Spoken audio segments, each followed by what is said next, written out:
억만장자의 싹을 키우고 큰 나무를 만드는 묘수 두 가지는 바로 이것입니다.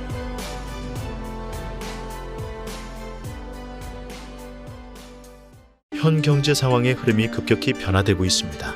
좋지 않은 방향으로 흘러간다는 게 문제입니다. 되짚어봐야 할 주요 요인은 역세계화입니다. 지난 30년간 세계는 미국 주도로 이루어진 세계화에 따른 저금리, 저물가 등으로 풍요를 구가해왔습니다. 그러나 이제 그 시기는 종말을 구하고 30년 전의 상황으로 돌아가는 중이라고 합니다. 더구나 절대 지난 30년간 이어져 왔던 풍요의 시대로 회귀하지 않으리라는 우울한 전망입니다. 그런데 위기는 오히려 기회라는 말이 있습니다. 이런 시기는 도리어 더욱더 큰 부를 얻을 수 있는 찬스가 드러나는 때일 수도 있습니다. 리스크가 크다고 여겨 적극적으로 이 찬스를 잡으려 하지 않기 때문에 기막힌 기회로 받아들이지 않을 뿐입니다. 따라서 이 기회를 이용하여 부자 되기 위한 노력을 가속화해야 할 때라는 것입니다. 그러면 어떻게 이 역파도를 잘 활용하여 찬스를 잡을 수 있을까요? 네, 지금부터 자세히 알아보겠습니다. 첫 번째는 역설계를 통한 모방입니다. 역설계란 것이 무언가요? 그게 왜 중요할까요? 바로 설명드리겠습니다. 역설계 즉 리버스 엔지니어링의 기본적인 의미는 기존 장치나 시스템을 복제한 자료를 바탕으로 용도에 맞게 새로운 제품을 설계하는 방식을 말합니다. 이런 기본 개념에서 전향적으로 해석해봅니다. 역설계 접근법에 관한 최초의 비즈니스 전략서로 일컬어지는 역설계라는 책을 쓴 론 프리드먼은 이렇게 말합니다. 동경하는 대상을 체계적으로 분해해 탁월함의 비밀을 알아내고 중요한 통찰을 뽑아내는, 즉 성공의 패턴을 발견하는 방법이다. 비즈니스 거인, 문학계 거장, 최고의 스포츠팀들은 역설계를 이용해 정보를 수집하고 트렌드를 파악하며 유용한 기술을 습득해 정상의 자리에 오를 수 있었다.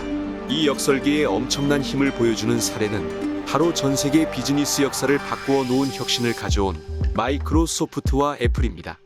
이들은 IT 업계를 넘어 전 세계 비즈니스 역사에 굵직한 한 획을 그었다고 평가받고 있습니다. 이들 두 기업의 혁신적인 제품들이 탄생하게 된 배경을 알아보면 아주 흥미롭습니다.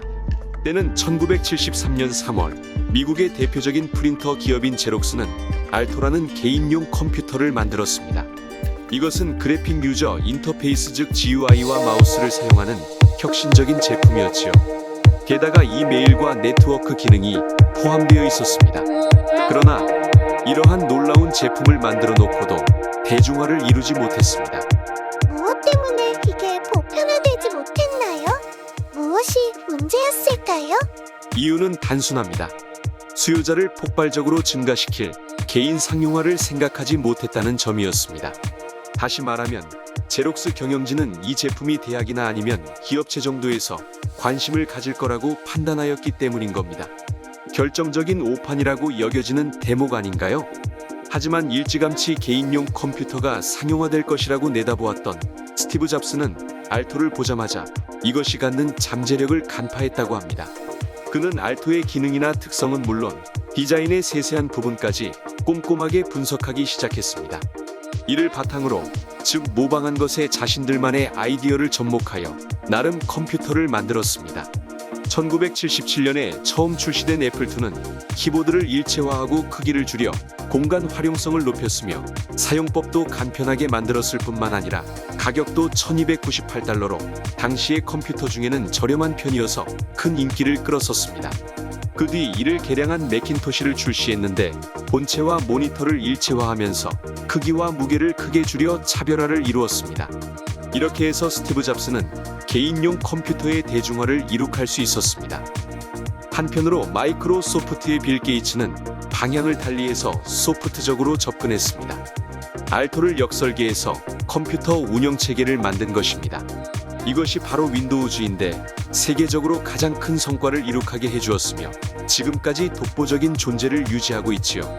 이처럼 같은 시대에 개발된 결과물을 분석해 중요한 통찰력을 뽑아내고 그것을 새로운 제품 개발에 적용한 두 사람의 방식이 바로 역설계의 본질입니다. 이와 유사한 스티브 잡스의 또 다른 사례입니다. 애플의 아이폰이 나오게 된 배경은 아이러니하게도 마이크로소프트가 개발하고 있던 태블릿이었습니다. 어느 날 잡스는 MS의 한 엔지니어의 생일 파티에 초대받아 참석하게 됩니다. 파티에서 그 엔지니어는 자신이 개발 중인 태블릿에 대해 자랑스럽게 설명했습니다. 잡스는 이의 설명에 귀를 기울이면서도 한편으로는 이를 활용할 방안을 모색하고 있었습니다. 머릿속으로 완성된 제품의 모습을 그리면서 역설계를 하지 않았나 싶네요. 다음날 잡스는 애플의 기술자들에게 내용을 설명해주고 독특한 스타일의 태블릿을 개발하자고 했습니다. 6개월 만에 시제품이 나왔는데 특이한 것은 기존 스타일과는 전혀 다른 손으로 터치하는 방식이었던 것입니다. 이를 본 잡스는 또 다른 아이디어를 떠올리게 되어 태블릿 개발은 중단됩니다. 1년 뒤에 출시된 것은 무엇이었을까요? 바로 애플의 막대한 수익을 안겨준 아이폰이었습니다. 아이폰이 그렇게 탄생된 거네요. 맞습니다. 즉 터치 방식을 폰에 적용시켜 개발해냈던 거지요. 잡스가 터치 방식을 보고 전광석화처럼 떠올린 아이디어가 바로 이거였던 겁니다. 이로써 그동안 적지 않은 어려움을 겪었던 애플을 오늘과 같은 반석 위에 올려놓게 된 것입니다. 한마디로 표현하자면 이렇게 역설계적 분석을 바탕으로 모방한 것에다 자신의 아이디어를 가미하여 독창적인 것을 만들어낸다는 것이죠.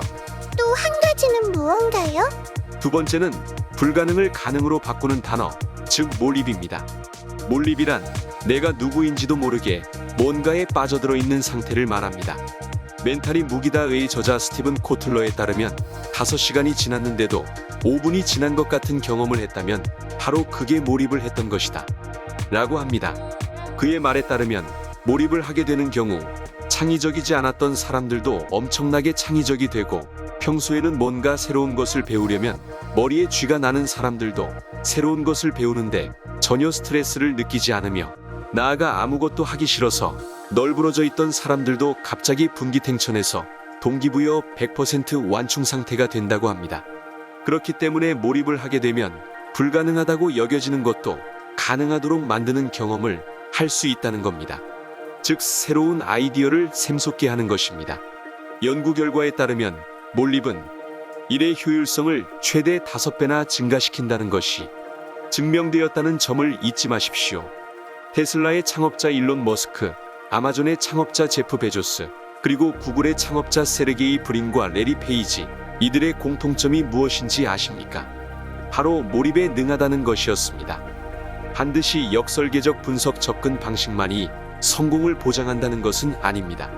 결정적인 것은 무엇을 분석하든지 간에 분석으로 그치지 않고 거기에 자신만의 독특한 아이디어가 제대로 가미가 된다면 독보적인 자리를 점하게 되어 비즈니스사에 큰 획을 그을 수 있다는 점입니다.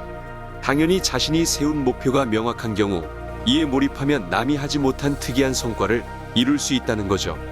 여기서 자신들의 목표에 다른 방법으로 접근하여 성공적으로 틔운 싹을 거목으로 변신시킨 최근의 사례를 알아봅니다. 화제의 인물은 스타트업 창업 10년 만에 회사의 가치를 28조 원으로 만든 딜런 필드입니다. 딜런 필드는 2012년에 웹 기반 벡터 그래픽 편집 소프트웨어 회사인 피그마를 에반 월러스와 함께 설립했습니다. 두 사람은 브라운 대학에서 컴퓨터 공학을 전공하는 동안 만났습니다. 딜런 필드는 회사를 운영하기 위해 학교를 중퇴했는데 친구와 공동 창업한 것이나 학교를 중퇴한 것이 세르게이 브린과 레리 페이지 그리고 스티브 잡스 등과 유사합니다. 창업 10년 만에 회사의 가치를 200억 달러 28조 원으로 만들어낸 필드는 2022년 9월 어도비의 회사를 매각하기로 하면서 미국 실리콘밸리 스타트업에서 억만장자 대열에 오르게 되었습니다. 그를 성공으로 이끈 방식이 바로 역설계와 몰입입니다. 이번엔 소박한 사례를 들어봅니다. 역설계를 통해 실행한 작은 도전, 세계 최초의 한우 조각 투자 플랫폼인 스타키퍼 뱅카우에 대한 사업 스토리입니다. 서울에서 고등학교를 졸업하고 UC 버클리에서 경제학을 전공한 안재현 대표는 한우가 언제나 공급보다 수요가 앞서 있어 가격 전가력이 높다는 점에 착안하여 2020년 10월에 뱅카우를 출범시켰습니다. 그는 예술품이나 부동산 등으로 확산되고 있는 조각 투자를 뱅카우에 접목하였는데 이는 한우를 키우는 농가와 소비자를 잇는 비즈니스 모델입니다. 1차 산업인 축산업과 조각 투자라는 4차 산업을 연계하는 게 쉬운 일이 아니었으나 오히려 이 점이 진입장벽으로 작용해 경쟁력과 수익성을 보장해 주고 있다는 설명입니다. 이와 같은 특성 때문인지 개인 투자자들이 꾸준히 몰리고 있으며 더불어 2022년 9월까지 KT 인베스트먼트와 나이스투자 파트너스 그리고 일라이트 벤처스 등에서 23억 원에 달하는 프리시리즈 프리시리즈 A 단계의 투자 유치에도 성공했다고 합니다. 국내 소사육업 시장의 규모가 22조 원에 달하는 만큼 향후 성장 가능성이 높은 것으로 판단하였기 때문일 겁니다. 소사육이라는 주제를 역설계적으로 접근하여 이를 조각 플랫폼이라는 시스템에 접목시킨 것이 세상에 없는 새로운 비즈니스를 창출하게 된 것이지요. 안재현 대표는 이렇게 억만장자의 싹을 틔우고 있는 중입니다.